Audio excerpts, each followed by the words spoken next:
Good morning, everybody, and welcome to this workshop based on our long-term plan financial outlook for the next 9 years.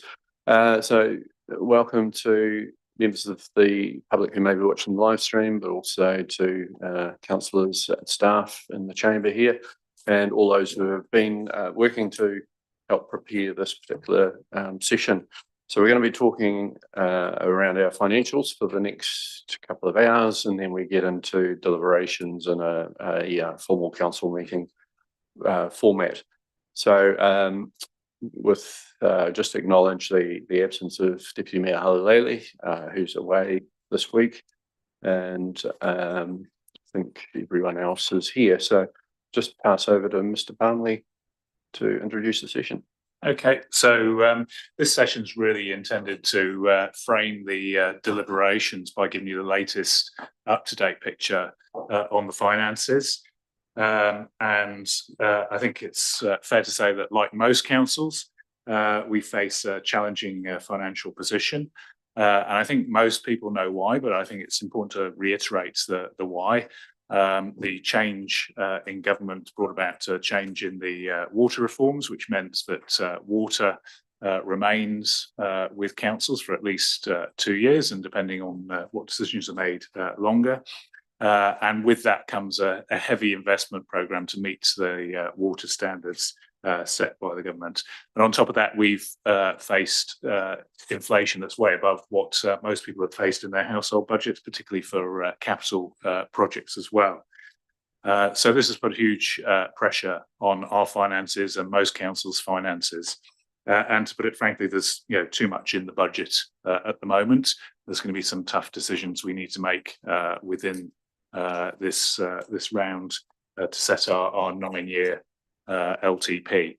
And I think the focus really needs to be on the first 2 years, given that we've got decisions to make around water. That's where the outlook is most challenging. There's been a lot of talk about rates rises and balanced budgets. And I'd say to set a balanced budget, you need to be looking at taking millions out of the budget that is currently in there. To look at reducing the rates rise further, you need to be looking to take millions out of the budget that is currently in there. To set a balanced budget and reduce the rate rise, you're probably looking at tens of millions coming out of the budget to be able to achieve that. And that's before we even consider the additional requests for funding that aren't reflected in the budget at the moment. So it's a difficult position. There's some challenging discussions to be had and difficult decisions to be made.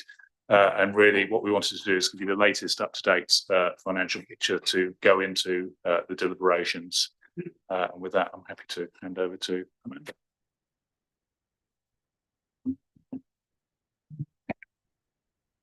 Yeah, I've just got some slides I'm going to put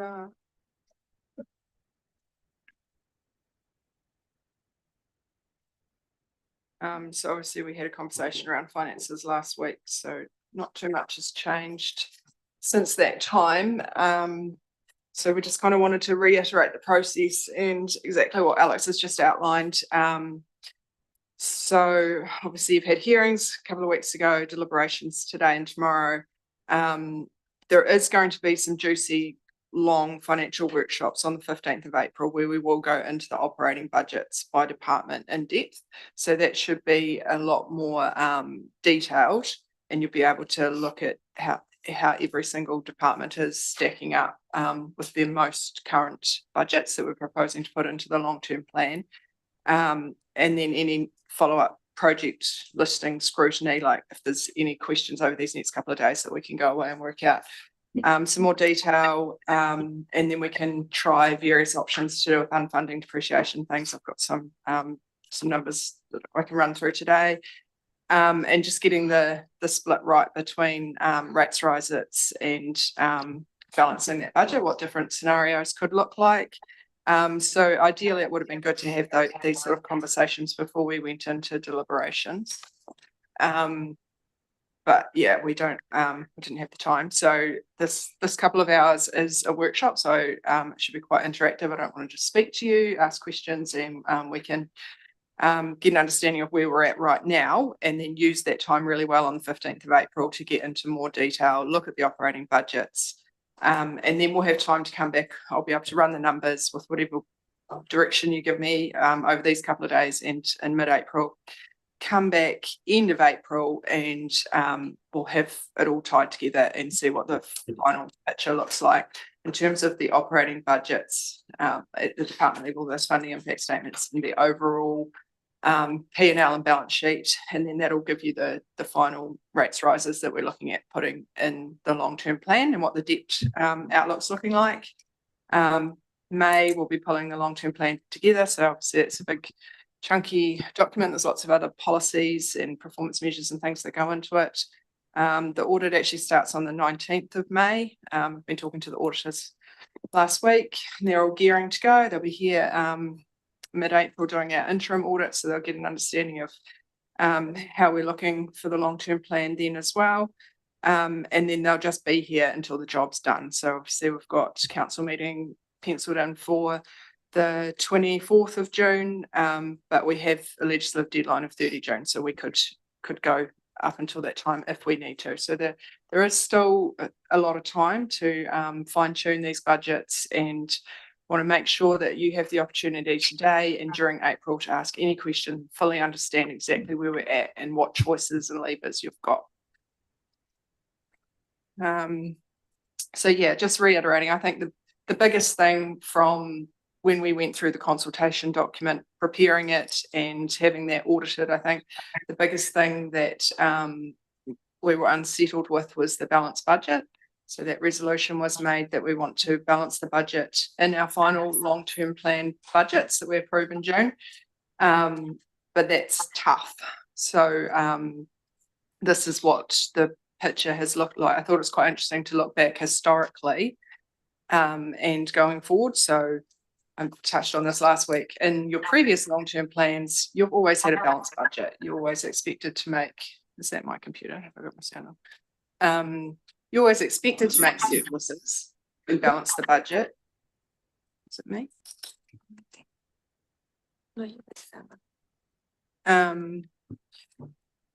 No. Like somebody from Donald Trump's office. Was listening in. Yes. Well, like Putin. It's pretty juicy stuff. Yeah, so you're always intended to balance budget. You know, you put out the last two long-term plans and it showed that you were going to make a surplus. But this is the actual result, all these negatives since 2019. And this is operating revenue covering operating costs as well. So bear in mind, if you're making a loss, like your operating revenue minus your operating expenditure is loss making, what does that mean for the fact that we're also getting grant revenue and different, like the NZTA funding that goes towards CapEx? So you should definitely make a surplus, because that money is to go towards your CapEx. So yeah, this is just to outline a bit of history as well to how we got here, so that we don't make the same mistakes again. And just to reiterate the same sort of story, this shows the rates increases, the blue line. It's been nice and steady and just a gradual trend that's pretty acceptable to the ratepayer. You had the 0% in 2021, but then look at the operating expense increases. So this is a raw look at what our total operating expenses were year on year and how much they've increased. This is not to do with inflation or anything. This is just how our costs have moved internally. So that takes into account all operating costs, movements in depreciation, which is reflected of the revaluations, which is cost increases in CapEx, and employee costs over 10 years. Yeah, and so this doesn't even take into account the significant increases that we've had in capital expenditure as well. We know that the cost of building a road or building water treatment plants have just grown exponentially, like 25-35%. So this is just your operating expenditure, and it shows the orange line there has generally been much higher than your rates increases. So if you do that for 10 years, of course, we're going to be in this situation now where we just can't keep up, and our rates rises, they're just not sustainable. Just one question. That drop down to a -3% operating expense increase in 2022, and then the big jump up to 26. Is that instinct tells me it's COVID related and lockdown related and linked in some way to the 0% rate rise in 2021. But have we actually analysed why that sharp drop and why that substantial increase over those 2 years? I haven't done any analysis of this.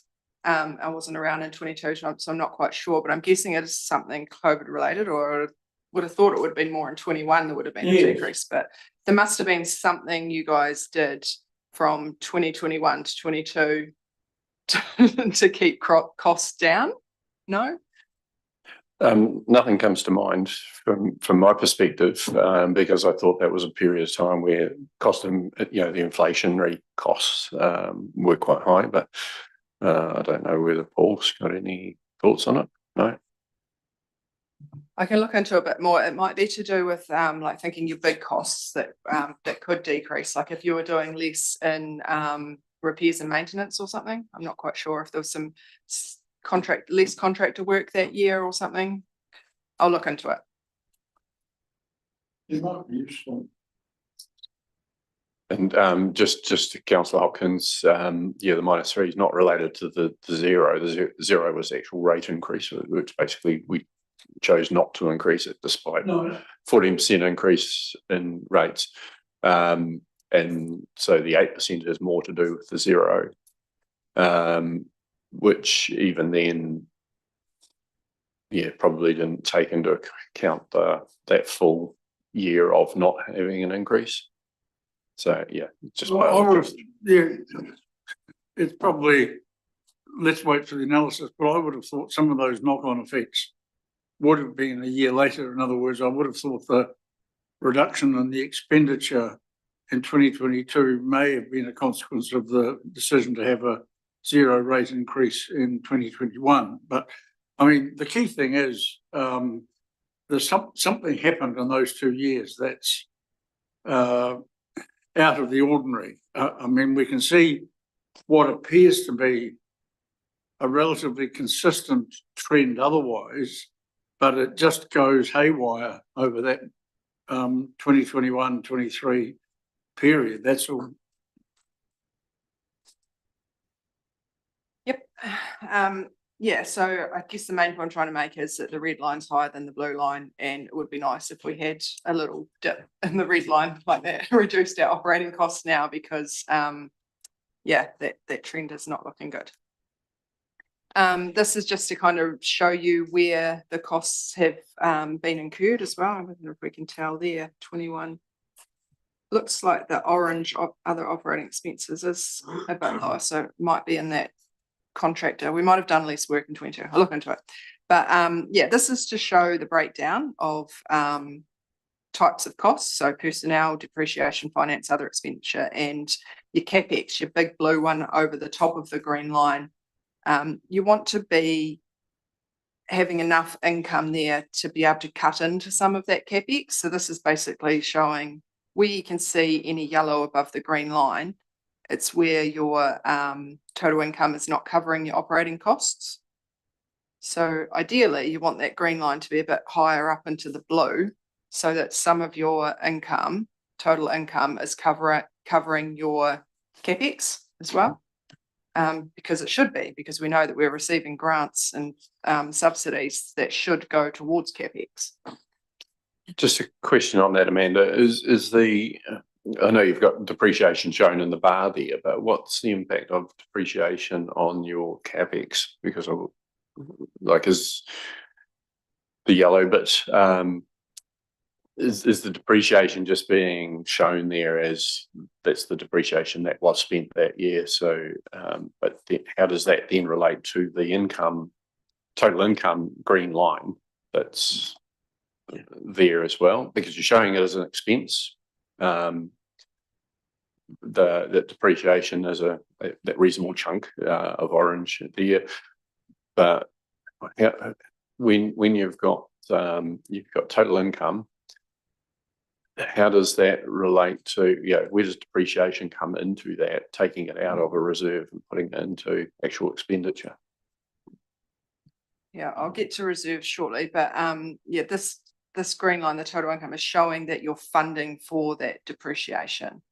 So we're getting enough income to cover that depreciation. So it's put into the reserve. All of that amount is your rate funding for it, so that you can put it aside into the reserve for later. Yeah, it's when we take it out of the reserve, so it's not income because we've already got it, but it would add to our overall So that's funding that we've got. Yes, so that is how you're funding these blue above the green line out of reserves.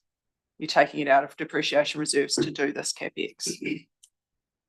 Amanda, would it be helpful to have other expenses itemised a bit? I mean, they have gone up quite a lot over the period from 2014 to 2026. And I think I can imagine what a number of them are, but it might be fruitful for us and for the public more generally to know more specifically what's in the other expenses heading. Yep, so that's what we will get into on the 15th of April, like the bulk of that time. We've got a good few hours then, and I think it'd be quite interesting to look at all the various types of expenditure. We can look, 20, 30 lines of expenditure, and also look at what department is spending where. I think that'd be quite interesting to look at it that way. Yeah, and so obviously if we aren't rate funding for to cover all our CapEx, this is how we're funding it. And you can see what the capital expenditure has been on as well. So the bulk of it, the orange bars in there are our water work, bit of roads and increased over the years. And then what else we've got separate? Other will be a lot of project reclaim in the last year, other bits and pieces in property. Oh no, waste minimisation, the grey, that's project reclaim. Yeah, so that's the whole lot of it versus what do we got? Okay. Oh yeah, so CapEx is the blue line, and then debt, our debt balance, and that is the column. So the debt is showing, the debt column is showing what departments have incurred that debt, what we've spent the debt on. The economic development and property,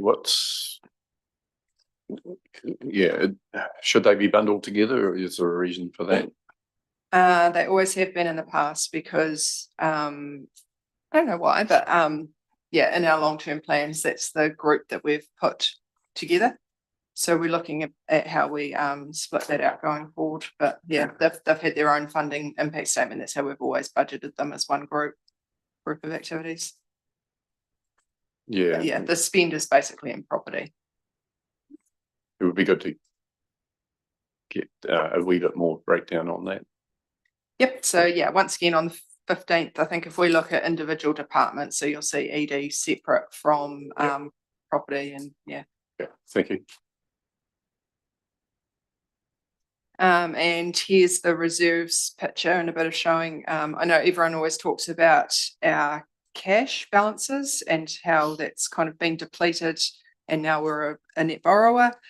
So this left-hand graph just shows how our cash balances aren't too bad. Like they've halved in the last,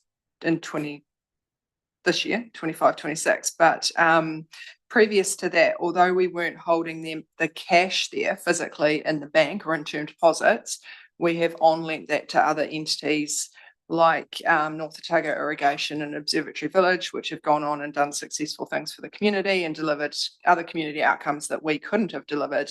And we had a return on that. So they were servicing the interest, and we were earning a markup on that. So yeah, although the debt has increased in line with that previous slide to borrow for waters and everything that we've done, our cash reserves have still, one way or another, either we've held them there in cash, which is the yellow, or they've been on lent to other entities earning a return.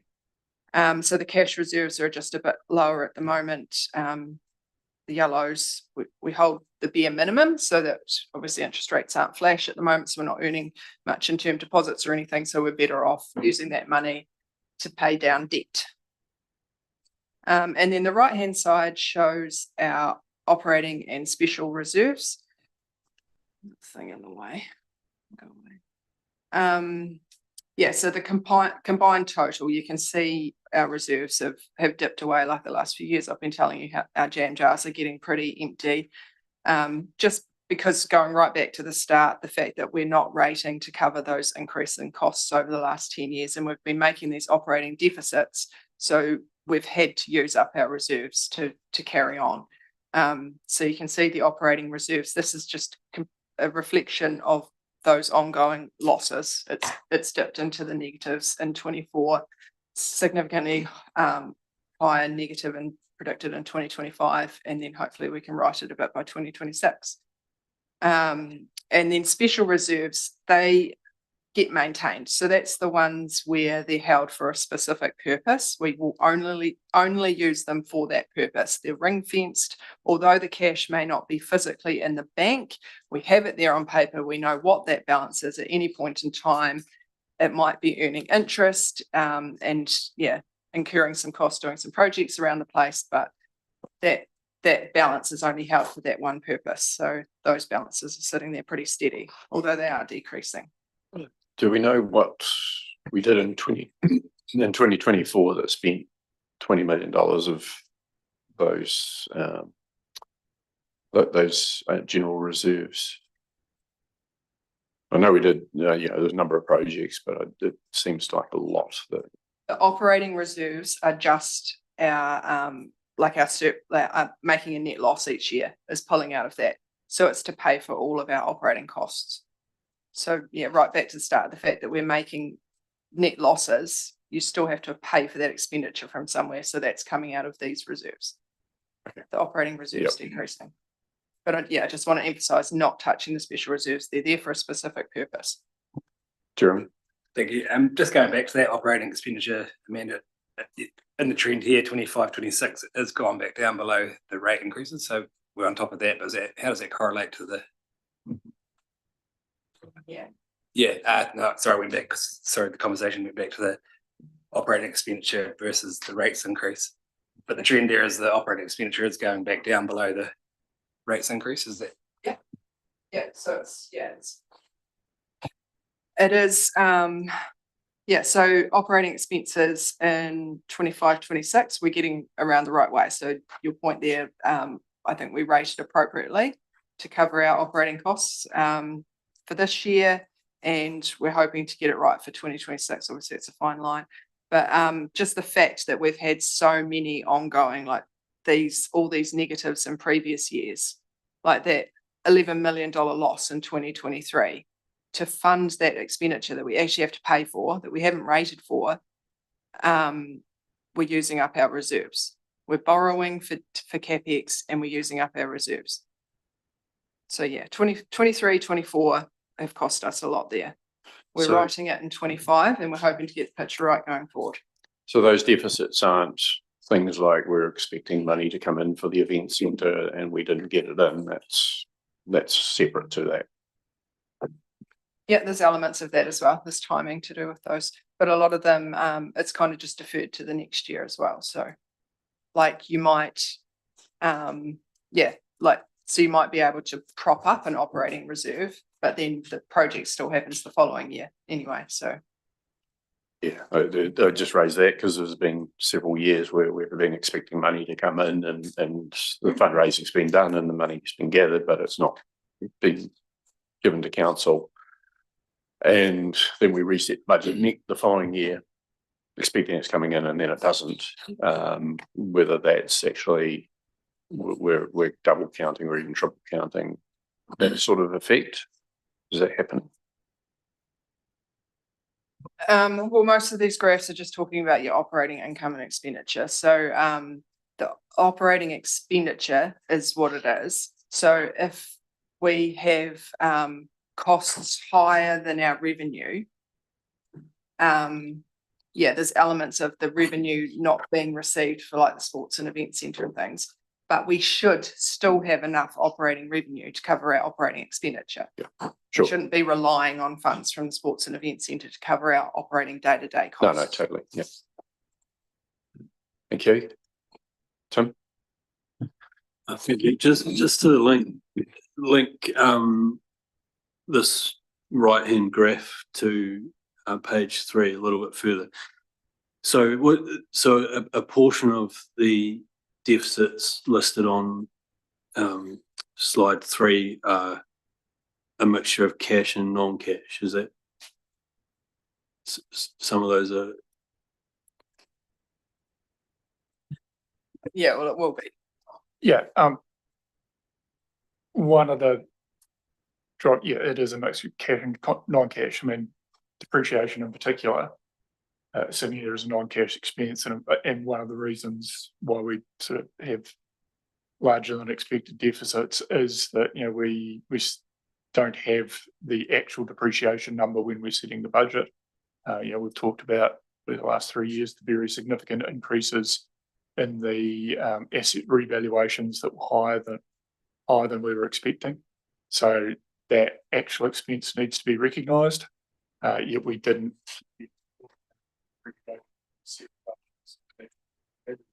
Factors why it has increased so much, and also the one of the. Sorry, I have been trying to think about these things. One of the, like, we had one particularly large depreciation change in relation to roading depreciation, because, you know, it's such a significant asset. With a very big movement every 3 years, and that really did create a significant unplanned for operating expense. And after that, that's why we've moved for annual revaluation of the roading network to try and smooth out that impact. But yeah, so I've just been trying to work out, that's be one of the reasons for one of those particularly large years.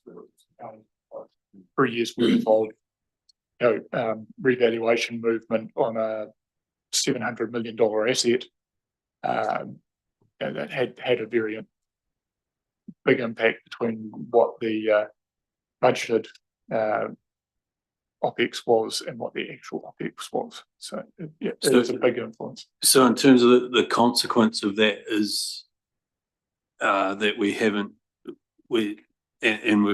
tried to write that by going to the annual shift, but the consequence of that portion of the deficit is that we just haven't captured enough in those years to cover what the theoretical depreciation we should have captured based on the value of the asset. So in theory, in 30 years time or 20 years time, when we replace that asset, we'll be short by that amount. That's correct. Yeah. And then the other portion, which might be a more cash related, like if we're drawing from operating reserves to cover that, and our reserves have been well, at some point they've gone into deficit.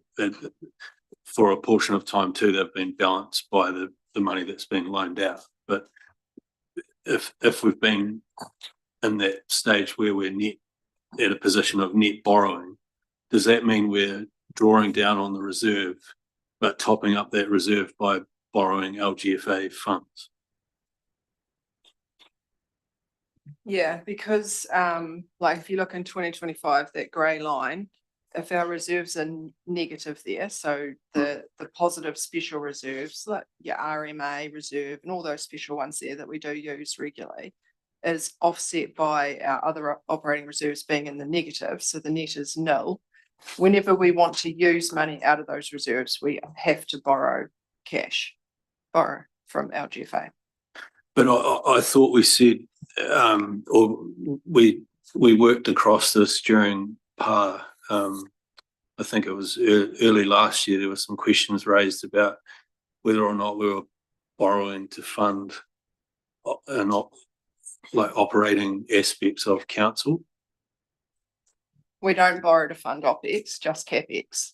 So we would borrow, like, it's all it's quite complicated because there's lots going on. You know, we have our day-to-day debtors and creditors that Sure. we pay and all that sort of stuff and our payroll.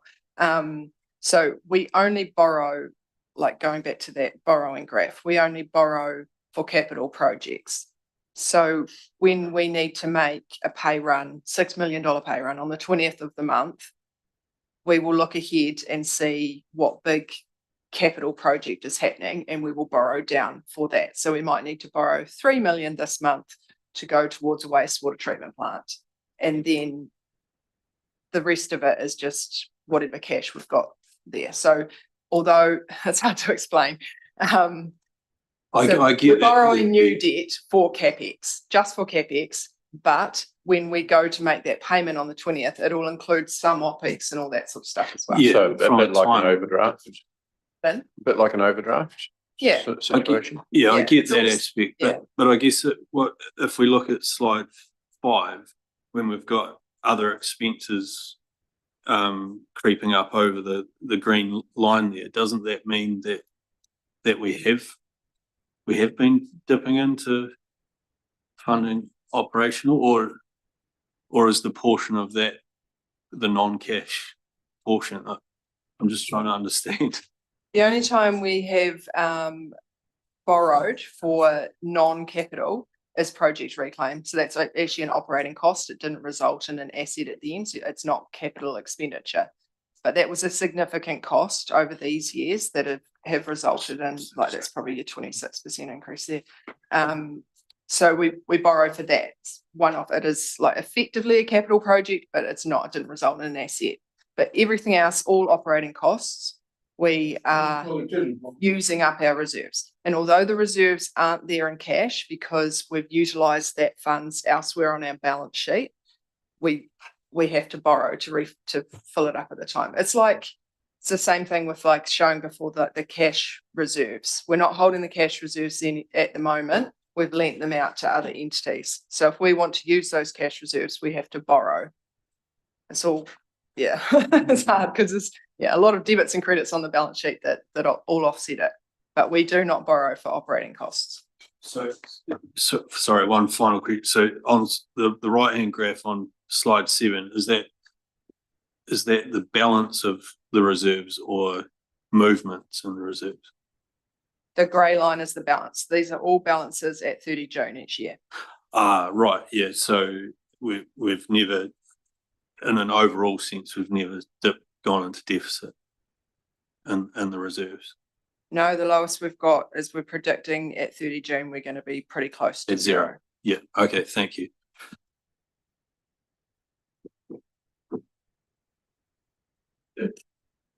Is it possible, maybe this is a conversation to be had later, but I just wonder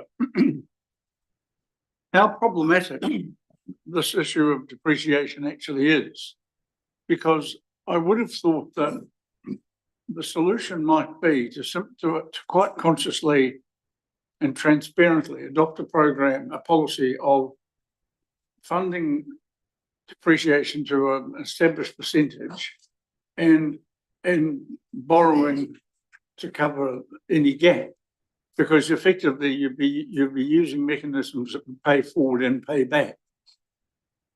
And I'm just, because it seems to me that that's the actual thing we're doing now, and if we articulated it as a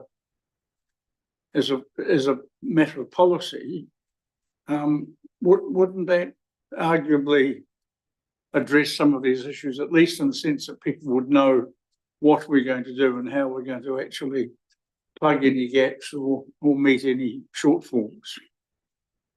Yeah, so that's one angle we'll get to shortly, that you can unfund depreciation. So like the whole, say there's 20 million of depreciation, we might not rate for all of that.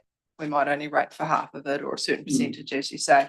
There is a schedule that we have of certain assets that we're unfunding at the moment. Like a good example is the pool. So we do not fund depreciation on the pool. So it will get to the end of its useful life, or any CapEx that we need to do, we'll need to borrow. And you can do various percentages of that. You can do half and half or whatever you want. So there's different rules for everything. Another good example is all of the new CapEx, like a water treatment plant that we just did this year. We might not fund depreciation for that because we're loan funding it. So a ratepayer is already servicing the loan on that over its life. Might be 20 years, 30 years, 40 years, whatever the length of the loan we've decided to put to that asset. So therefore you wouldn't want them paying the interest on that debt over its lifetime, as well as putting money aside for depreciation. But it's getting the right balance, because we don't want to, kick the can down the road, borrow for everything and have no reserves at all for the future. So we'd have, setting people up to fail in another 40 or 50 years. So it's getting that right balance for now and future generations. Just on the graph on the left there, just to be clear, with the blue line is external debt, because I don't want us reinforcing the belief that we didn't have debt before 2019, when actually we did use debt. We've used it for the last 20 years. It's just we've been able to fund it through internal reserves during that time. Yep. So yes, to emphasise, this is external debt. All of our debt is held with our GFA at the best interest rates that we could possibly get, any council could possibly get. And as I said before, like keeping our cash reserves low so that we're only borrowing the bare minimum that we have to. Yes, we used to have internal loans. I don't really think of that as debt, because it might be a loan from one department, but it's the offsetting is in another department. So internally, as one council-wide picture, it's over and under at each department. So as an external picture, that's why the blue line is zero there. There's no external debt until 2020. But yeah, just to emphasise the point I was making with that left-hand graph, the cash balances, our liquid assets are good there. We could, if we really had to, if we needed cash, we've got across the line there, we had between 20, sometimes over $40 million worth that we could have easily reined in anytime we needed to in case of emergency. Yeah, so that's balanced budget. Just to re-emphasise, I think the other area of concern is rates increases. So obviously we had a big one last year.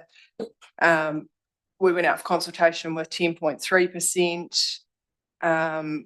We have done a lot of work behind the scenes to try and reduce that. I told you last week it's actually increased our budgets that we have at the moment, looking ahead, like realistically, taking a good hard look at what inflation will likely be, because we don't want to be budgeting for a surplus and then having deficits. So we've tried to find the most accurate budget forecasts at the moment, guessing what our revaluations are going to look like, judging on the market, getting independent advice on indices to use to set our depreciation at the right level from 1 July. We don't want to make that mistake again of setting the depreciation budget, having our revaluation at 30 June and realising our depreciation is too low. So we are trying to get the best information we can possibly get and set our budget as realistically as possible to see exactly what we need to rate fund to balance the budget.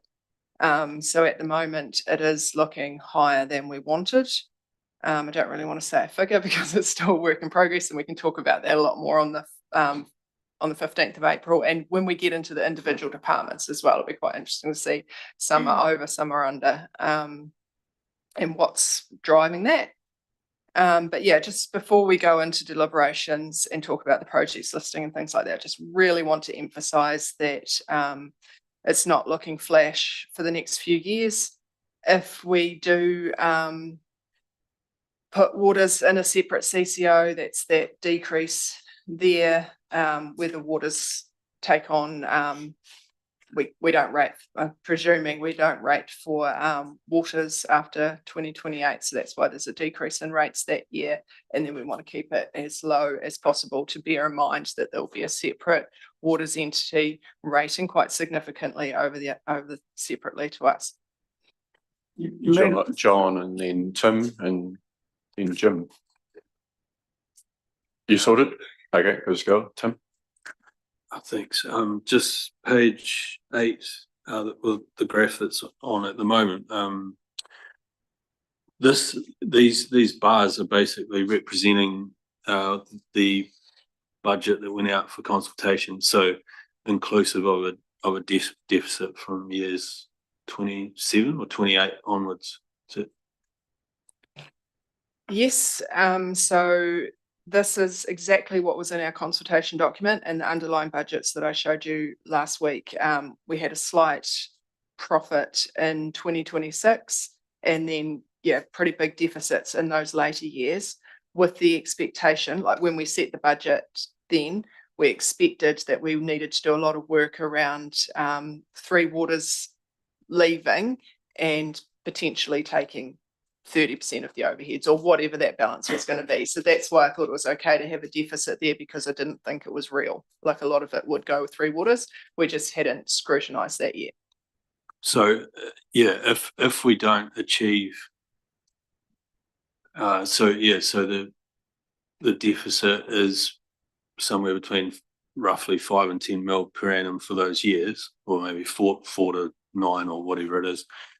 If we don't achieve that, or make some decisions around level of service, basically from 28 onwards, those bars would be significantly different.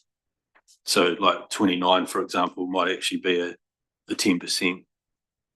If you say we weren't able to achieve 10 mil on a 10 mil deficit on what's the annual 80 or 90 mil, so that bar would have to shoot right up to 10 straight off the bat. Am I reading that right?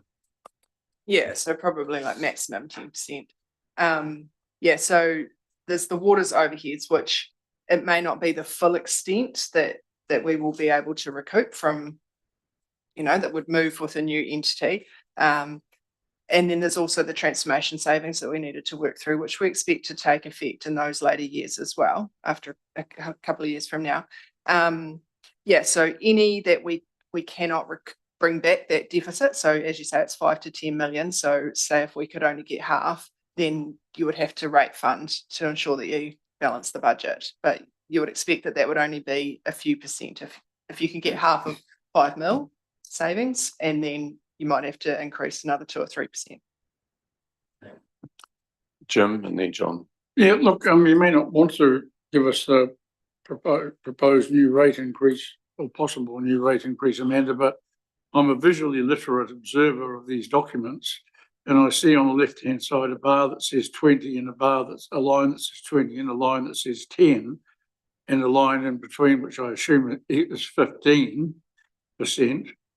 And I look at the orange bar for 2025, and my visual literacy would say that suggests to me a rate increase currently of something in the order of 14%. It's the current year. Yes, that's what I'm saying. So it's Not the one you 13%. said.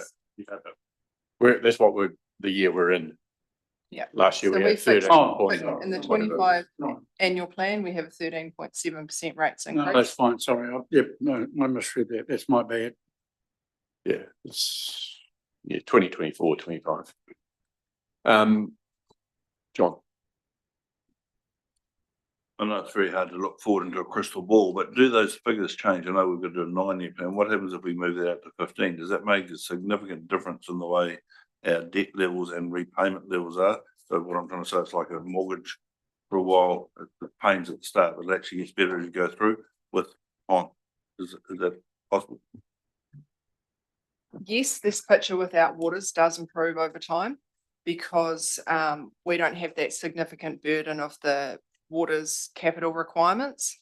There will be some, but our debt, we will actually be able to cut into and reduce our debt balance in the longer term. So that will, if it'll probably keep this relatively flat, presuming there's no other big projects that pop in along the way, but you would assume like inflation's always going to go up. But if we're decreasing our debt and borrowing less, the interest rates come down, so keep the trend a bit flatter. That's how it would look at the long term at the moment, based on the operating costs just carrying on the same way, and no big blips and extra expenditure projects that you guys choose to do. Just on inflation, on that graph, we're using the local government index and yeah, which is a reasonable one to use, but we are setting it at the same every year, which isn't reasonable to expect it's going to be the same. Particularly given, you know, the very high rate increases that everyone is having currently, it would indicate that the LGCI would be quite a bit higher.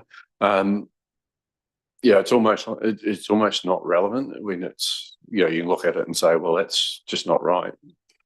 So yeah, what's your thoughts on that?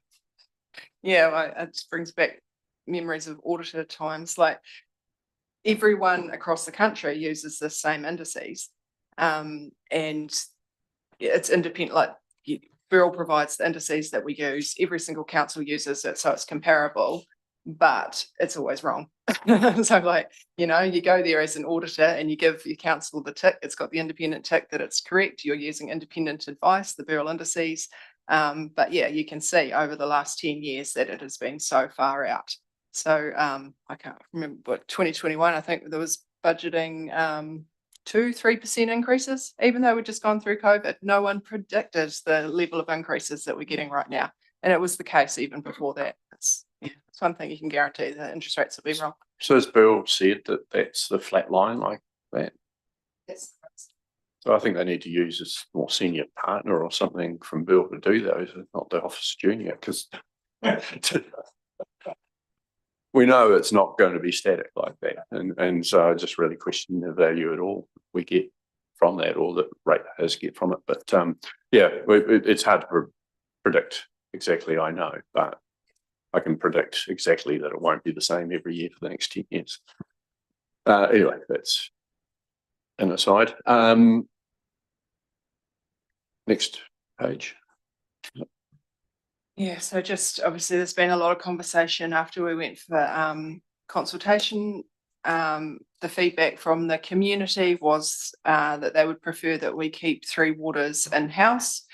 Just to remind everyone, this is what our rates increases were looking like if we did keep Three Waters in-house.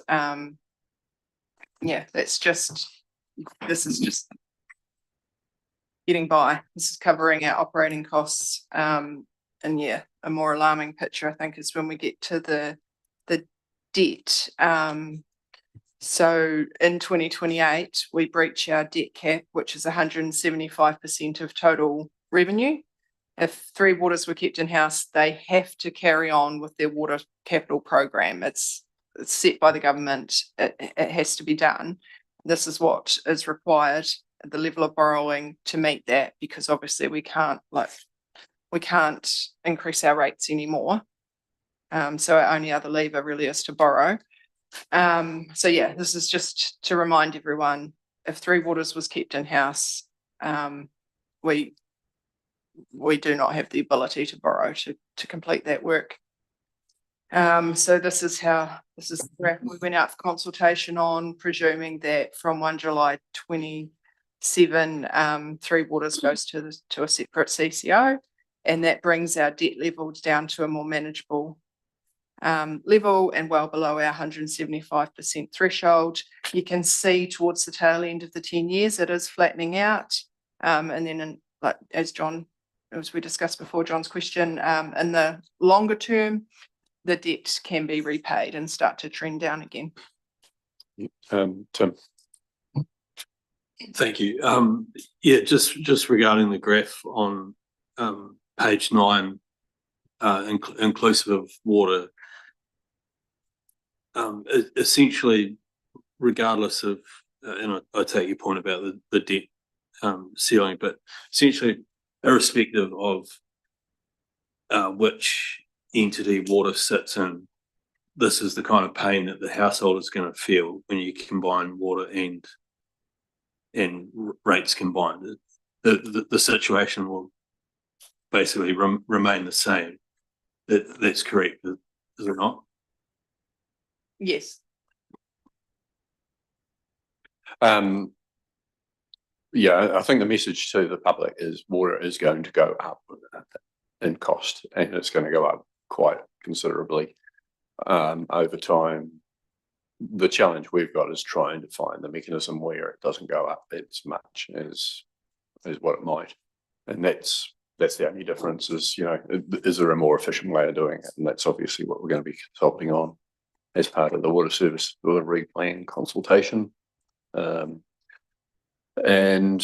that, yeah, it's hopefully sets out really clearly in that what the challenges we have. And, you know, this doesn't show the impact of a economic regulator coming in as well, which may help, but I think it's, you know, their requirement is going to be, well, you need to put your rates up more to cover that cost so that you can actually deliver the services you have to deliver. I guess that is a follow-up question to that. What would the rate rises need to be to keep us below the debt ceiling? Obviously, that'd be in exceedance of the rates affordability benchmark, but do we have a rough idea of what the percentage rates increase would need to be annually to keep the debt affordability benchmark in check? No, I haven't done that work, but we could try different scenarios, I guess, as we work through pulling together our numbers for consultation on Three Waters. We can look at different scenarios.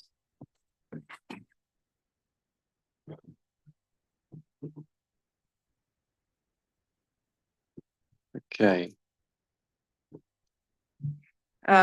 Yeah, so I just wanted to have a bit of a discussion about choices. So obviously today we have brought the long-term plan initiatives list. So we have a bit of time now that we could go into that a bit more before we go into the deliberations, everything that come out of submissions. Yeah, just wanting to emphasize that list was already really huge, like in terms of financial and resourcing the ability of us to actually achieve it all. And that can be seen by the fact that our our budget we set for this financial year, 2025, we cut $20 million worth of CapEx off that and have deferred it to the 26th year already because of resourcing constraints and financial. So just to bear in mind what's actually achievable, take officers' advice that we can't do it all. And just the initiatives list that went out with the consultation document has been included in the papers today to look at again. But we've also put on the extra 20 mil that was deferred from the council meeting on the 17th of December.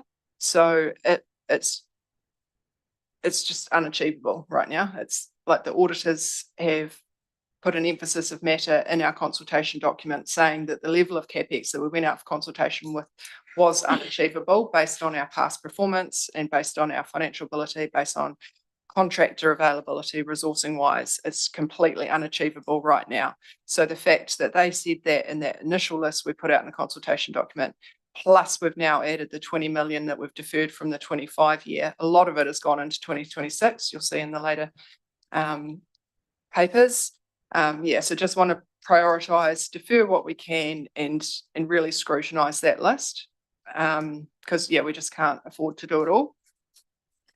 And then, yeah, the rates increases versus the balanced budget, kind of talking along the lines Tim was bringing up before, like whether we borrow a bit more to reduce the effect on the rates, whether we rate to reduce the balanced budget. There's various levers you can pull, and it's just, I want to understand what level you guys are comfortable with rates increases and how set you are on maintaining that balanced budget, or whether we can swing a wee bit, make a bit of a loss in 26, 27, and then know that we'll recoup it later on, what the right level is there.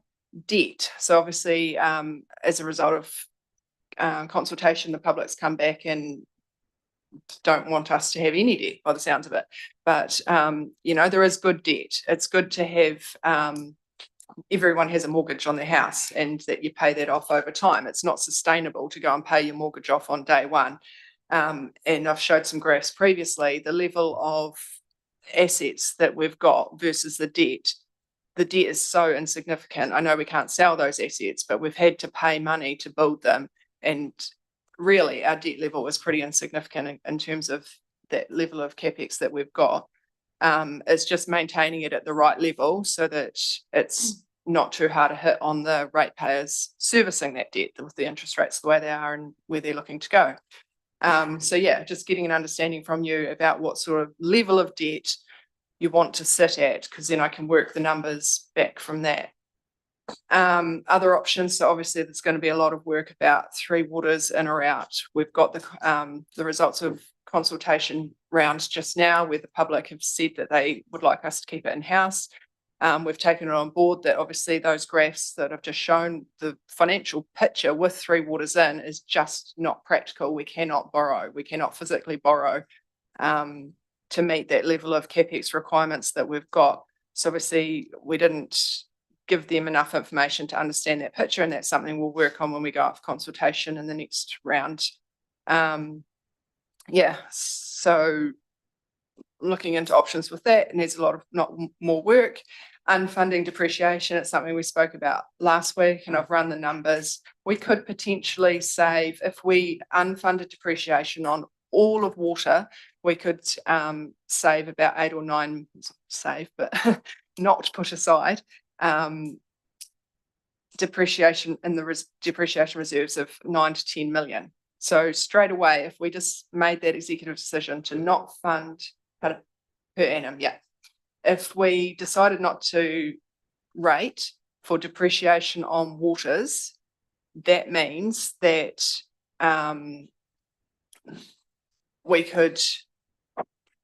you could carry on rating at that same level and use that money to cover your operating costs to not have the unbalanced budget. So we could be in surplus or at break even. Or you could choose various options, unfund some, unfund it 50% or any options like that. But that would be predicated on transfer of the asset to another entity. In other words, are you suggesting that we could say, as of now, in the expectation of a certain thing happening in 2028, we will stop funding depreciation of our Three Waters assets today because they will be picked up by another entity in that year, and that entity will manage depreciation and the like? Yeah, well, it'll be that entity's prerogative what they want to do from 1 July 27. But yeah, it's not ideal. Like when they take on the assets, they would want to see the depreciation reserve full and juicy and money being put aside over the years to cover any capital requirements they've got in future years. So yeah, it's not ideal, but they will get whatever reserves are there at the time. So whether we carry on funding now or we stop funding depreciation, all of those reserves will transfer over with the assets to the new entity. Yeah, there's other assets we can look at unfunding as well. We're already unfunding some properties. So there's different scenarios that we could do there to get the balance right. If we aren't funding all that depreciation, then that means we've got opportunity to either rate less or keep the rates at the same level and then cover the surplus to get the right balance there, different levers to pull. Another thing is the level of return on investments. So whether that be separate investments that we hold, like our CCOs, you know, the level of dividends that we're receiving from Whitestone Contracting. We have other CCOs that we don't receive any dividend. Just having another look at whether, like, our reason for holding these entities and whether they're achieving their purpose. Obviously, you don't just hold CCOs to return a dividend. They're performing other community benefit, but where there is an opportunity to get a dividend out of a CCO, making sure that we are. And other areas of the business that aren't covering the costs. So I think that'd be really good to go through the department level on the 15th and take a strategic look at why we're holding various parts of our business and making sure that they are covering their operating costs. If not, why? Is there a way we can increase our fees and charges to cover the operating costs. Yeah, all those sorts of things. Our whole strategic reason for holding an airport, or, you know, all the different things that we hold. And lower levels of service. So when we get into that department level, if a department is not covering its operating costs, and yeah, we can't increase the fees anymore, maybe we should change operating hours. Maybe we should look at selling it to the private sector, like any options like that. Lowering level service and roading. Yeah, so there's a lot of roading requests that have come in as the different options, different levers we can pull there. Getting the right balance between capital and repairs choices that we've got, like gold level, standard, or bronze do for the next couple of years. Yes, any thoughts around that? Sorry, just to add to the top item on Amanda's list there, we have previously, you've all seen the initiatives list that Samantha mentioned, and she's included into that today, the additional carry forwards. We also do have, when you go consider those and prioritise and think that through all that, we've also got today prepared to you the requests from submitters for additional financial support for different projects, and that in itself there's about another $20 million requests there as well. So just keep that all in mind when you're going through those. I'm not sure if you had covered that later in your presentation, so sorry if I jumped on that earlier. Yeah, so just to re-emphasize, when I talk about we can't afford to do everything that was in the initiatives list that we went out for consultation, and now the picture's even worse because we've got the 20 million that we've deferred from 25, and then we also have the separate list of everything that the community wants from consultation. So we cannot do it all. We need to prioritise. Yeah, it was my hope that we would have the business as usual budgets today, that we could actually go through them and look at our levels of service and everything that we are doing, so that we can prioritise those with a mind to what are the things that are important, and do it in conjunction with all of those other requests, whether they're requests for more funding or requests for less funding, as the case is for some people who have made suggestions about things we shouldn't be spending money on. So that's, you know, we just have to do it in two parts, and I don't think that's as perfect as we would like it, but it is what we've got in front of us, and yeah, we'll just have to work our way through and see where we land on a number of things. But there's going to, you know, we can't be probably as definitive today as we might otherwise be, just because we don't have that other information yet. We've got John, and then Jim and Tim. Bit of a statement, bit of a question as well. So, correct me if I'm wrong, but at the moment, all these figures really pan out that waters will be taken out of the system to make it work properly. And that being the case, the ratepayers are still going to feel the pain big time in the short term. I think it works out at 70% in the next 8 years or something like that if we carry on doing what we're doing. You mentioned and prioritising. Do you have a list, say 1 to 10, that is actually feasible for a 12-month period that we can actually focus on and push the rest aside until, so someone knows that's already been done to a point for some of it, but on that basis, because there's no point wasting time and money on something we're not actually going to achieve for that year, and things change annually. So is there a way we can say, well, here's our list from 1 to 10 that we must do, that the government says we've got to do, or our assets say that we've got to do it, so we can prioritise on that. As far as debt reduction, I have different opinion. So debt reduction would be fine if what we've got our money lent out at, the interest coming back was covering what we're paying in interest to the government, as long as it was balancing 0-0. Otherwise, we're actually losing money, the cost of money against the rate of inflation.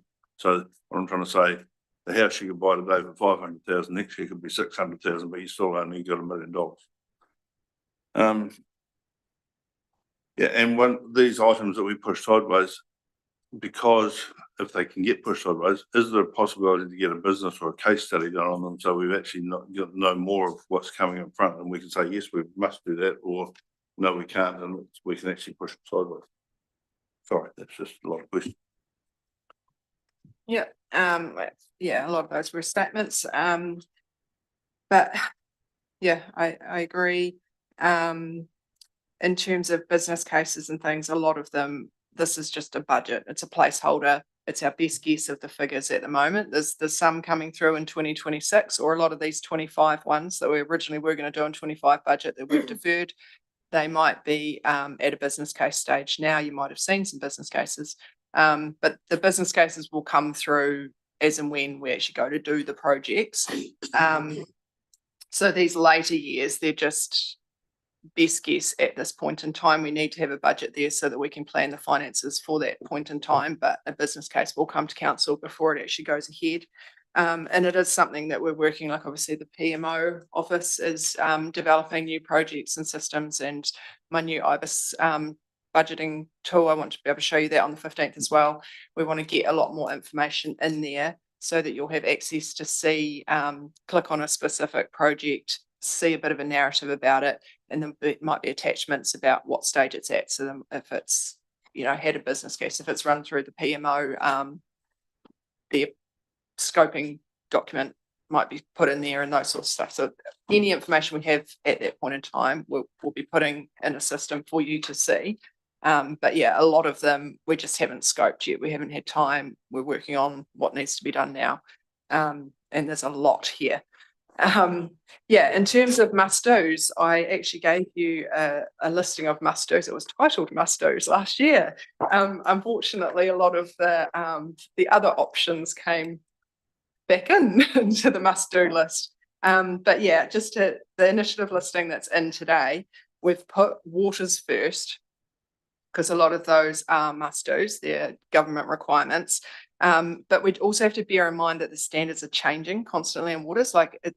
I'm hoping that a lot of the budget that's in here for waters, the actual dollar value will decrease because of the standards that we're just learning about at this point in time. But yeah, waters is pretty fixed. So you can see, like for 2026, there's 21 million of waters to begin with. And then the roading plan is pretty well worked through each year as well, and it's quite consistent year upon year. But it's about 10-12 million a year average that we've been doing historically for roading. 2026 is a bit higher because we've got the there's 9.5 mil in there for Kakinui Bridge, but if you take that off, it's around 10 mil, so that's pretty standard for roading. So and then we've got the network at Waitaki Sports and Events Centre, and total capex comes down to 58 mil. So yeah, it's high. It's really high. So anything past that, it would be, I'd like your guidance on what's the must do in there. We've tried to run it through the prioritization tool, and we haven't been able to reduce this list looking at it that way. Another one, John? Yeah. No, Jim. Look, I think one of the things that's becoming increasingly clear to me is that we've got a very difficult task in front of us in terms of actually getting people to understand how we and they are between a rock and a hard place. And I think the response to the water solution and the advocacy from the public for the status quo, which I believe is an option that the Department of Internal Affairs and Parliament won't let councils do or opt for, what because I'm absolutely convinced they're effectively trying to outsource. But the one thing that these charts and graphs do show us, if you look at page 6, the debt funding for capital projects, there's a massive wedge, a triangle of water-related debt that kicks in 2020, and it just goes up. Now, I'm picking the quite big debt funding Parks and Recreation 2026 is the Sports and Events Centre, but putting that aside, essentially the external debt we have been we're now accumulating as shown on the next page, tracks and is dictated to by that wedge of water-related activities. And if you go to page 11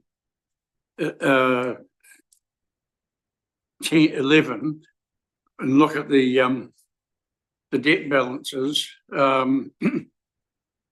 basically we cannot keep water in-house if that page is to be believed. It's not going to work. Tim makes the point that the rates increases shown on page 9 are water related and in fact are going to be effectively imposed on people through another mechanism, even if we do exit waters. But I would simply make the point that pages 6, page 7 and page 9 all reflect parliamentary imposed solutions, parliamentary imposed increased standards across the board, whether they are financially realistic or not. And page 9 that manifests a parliamentary created problem. And we should be saying that clearly and emphatically on our own behalf and on the sector's behalf, because the two main parties have essentially said water standards across the board must increase. They must increase rapidly. You must increase the standards the way we believe they should be increased, and you must spend the money we want you to spend. And in terms of allowing for flexibility and options that might better reflect real world actual needs and actual affordabilities, they're just ignoring them. Well, to date, there's some evidence that Te Mata Arawai is a little bit more realistic now. And you're saying that you're hoping that that will manifest itself in lower costs. But, you know, those pages basically should tell everyone why we're in the situation we're in. I'll just add to that, it's more than just the capital costs you look at as well. So it's more than just the capital costs, that the water reforms and the standards are part of the inflationary pressure. You know, so everyone has been scrabbling around trying to find contractors to implement new water schemes, which has, you know, caused inflationary pressures at a time when things were tight in the labour market as well. But also we've been doing some work around personnel costs, and back in the last LTP, when the council agreed to increase investment in water, it also increased investment in the water team as well. So your personnel costs went up to that. And again, that's happened all over the country as people wanted, engineers and project managers to deliver all these schemes. So it's had a lot of effects on our costs and every council's costs. Tim. I just wanted to talk to the choices slide, page 12. Just around other options. I mean, there are a few other options as well that we could look at. One, assuming water leaves, one being investment through borrowing up to the debt ceiling for a higher yield to offset rates, which is, it's a risky activity, but it's something, we should consider. I mean, I would like to see consideration for it, but I'd be personally pretty nervous about something like that.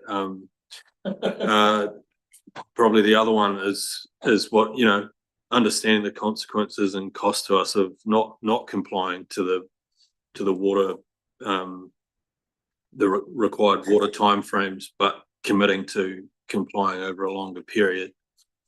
And then I guess the last point I'd make around considerations are, we could possibly look to reducing overheads further through either partnership or back office function with other authorities, amalgamation or unitary authority type scenario, which and scoping and assessing the feasibility of these kind of arrangements, and understanding what impact that could have on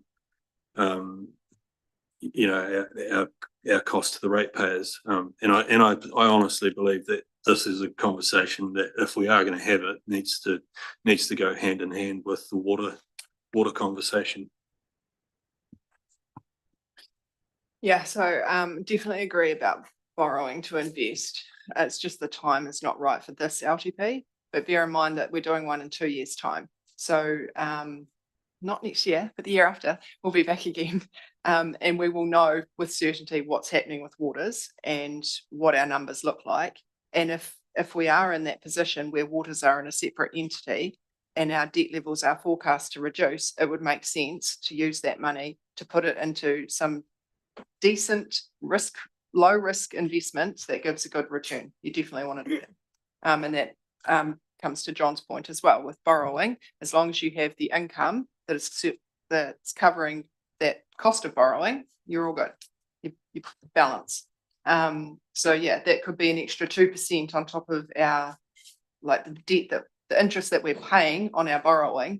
We could lend it out and be earning another 2%, say. So at the moment, the cost of borrowing is 4.6%.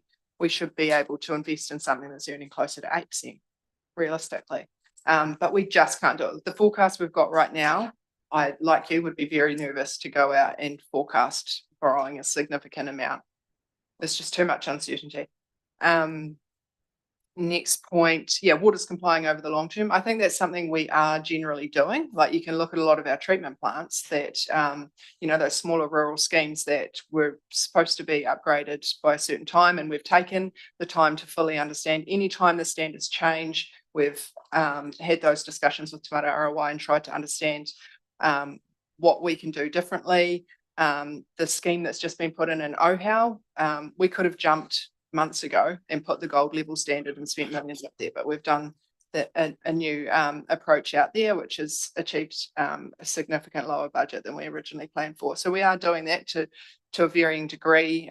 We haven't looked into the options of like the cost impact of penalties or anything like that. If we specifically chose to plan, like budgeted to do these upgrades in much later years, we've put them in our plans to do in the set years that they're due, but we haven't done any analysis about how much penalties would cost or anything like that. But we are bearing in mind that standards are changing all the time, like wastewater right now. We're not jumping ahead and doing any wastewater work. We're fully understanding that the bar might change, might reduce, and we could be able to do it a cheaper alternative way.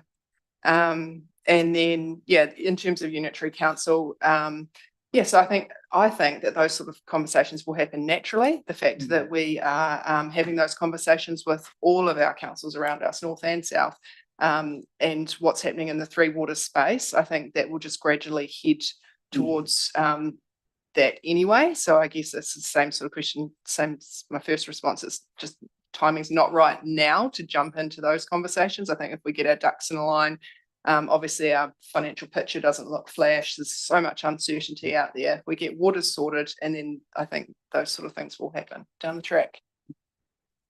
So just to add to that on that last one, I mean, those thoughts and discussions have started, but I think that most of the energy is being put into, we've got a deadline to meet by the government, so we've got to sort the waters bit out first. But we're certainly thinking about what does this mean for particularly back office functions and where we might share, but also other functions as well, so that we can reduce our overheads. I'd add to that, we do have a growing partnership with Central Otago as one of our neighbours. And we are starting to share more with them, and we've thought about some combined work that we'd do, looking at and possibly involving some of those other councils that we're partnered with, looking at how we could move forward more purposefully in a what might be a post-water world for all of us, in looking at how we could share more and reduce our costs down. There's also work we're party to in Canterbury, around other services, where we're looking at what options there are to have shared services that bring our costs down and give us more resilience in particular areas as well. I'd just go back to the borrowing to invest for a return. I think that is a legitimate route to go down. But if you look at that slide 11 in terms of our borrowing headroom, I think that's the challenge we have, is that the borrowing headroom is just taken up with water and some of those other schemes, that we don't have any spare capacity in there, even if we wanted to invest for return. It's something that a lot of councils did in the UK when they're faced with financial pressures, and some of them did it well, and some of them came very unstuck. And so having a carefully thought through strategy and knowing what the risks are you're taking on and how you're going to manage those risks is important. So we are starting some work to think about that so that we can share that with you in terms of what that might look like, because if we're going to do it even in a year or two down the line, we need to start thinking about it now and be aware of what the risks are and how we're going to manage those so that we're not unnecessarily putting at risk ratepayers' money. Jim. Thank you, Mr. Mayor. A Hayseed's observation of accounting. Basically what you're telling us is we can no longer afford cake, but we can't take the second opportunity to go to bread and jam. In actual fact, we're struggling to work out how we're going to buy the loaf of bread. So therefore, if we're here to serve the needs of our community, we're going to have to be extremely brutal in our decision making to at least deliver part of the community's ambitions. That is correct. Oh, can we call you Marie Antoinette from now on? John and Guy. Okay, Guy first then. Defer to his older. This is just an observation or just a comment that in business, the philosophy is that you don't borrow money or go into debt for anything that doesn't appreciate or give you an earning capacity. That's all very well for a business, but our business is, we can't adopt that. We have to borrow just to keep community welfare and a level of service that's acceptable to all. So Amanda's presentation has been brilliant, in my opinion, because she's mentioned just about everything in and out, and also the fact that there is good debt. And all of us who run businesses up to millions have had that good debt, but we've also hit that bad debt at times, and then we've had to work our way out of it. We have a really good finance team here with good thinking. We have a good group of managers who've done their best, that I can see through our documents here, to do the best to cut what they have on there for what they should be doing, if that makes sense. We have to then reassess this, which we're going to in the next day or two, where we make more cuts without affecting the previous mentioned level of service and community welfare. And I think we can. A lot of, well, we will discuss them going forward, but I don't think we're in the bad position that everyone seems to think we are. And we really are all, from the bottom to the top, doing the very best to make this and become and have a balanced books. So with that in mind, I will stop. Thank you. John. Look, I concur with a lot of what Guy said, and thank you for all the work that you guys are doing, but there's no button there either. So as I understand the long-term plan, this comes up for review again in 2 years' time, and then we can, so because of where waters are sitting at the moment and some of the requirements we're having by government, which are indicated but haven't come through, would it be prudent to push a lot of that sideways into that review period for the next year, so it doesn't, so while we must do it by law, we're actually trying to make a decision on stuff that may or may not occur? Yeah, it's getting the right balance. So like some of it is deadlines that we've put it in the right year according to its deadline at the moment, but there is an option to defer some of the water work on the first couple of pages. Yeah, like as a lot of it has come through from that 20 mil that was deferred from the 25 year as well. So a lot of the water treatment plants. We expect to hear on the new standards for wastewater shortly. So we're hoping that we can fine tune these numbers and make a bit more reduction in the overall figure by June, when it's approved in June. But yeah, this is just the best information we have at this point. Okay, anyone else? No? Probably wind this one up if that's it. Is there anything else you want to cover off in this bit? No, okay. I'll certainly echo the thoughts of, you know, thanks to staff for all the work that have has gone into this. We know this isn't easy, and we are going to have to make tough calls, and we will be saying no to a lot of things.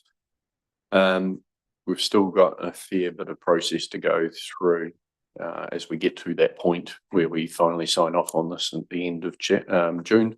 So we just need to make sure that we're able to cover all of the things that each of us individually want to cover off during that time, and that we get to that final decision making and the final sign off in June, feeling that we've done as much as we can to get to where we need to be. So thank you very much, everyone. We'll sign off from this. We'll be starting the deliberations again, live streaming at 11:15. So see you then.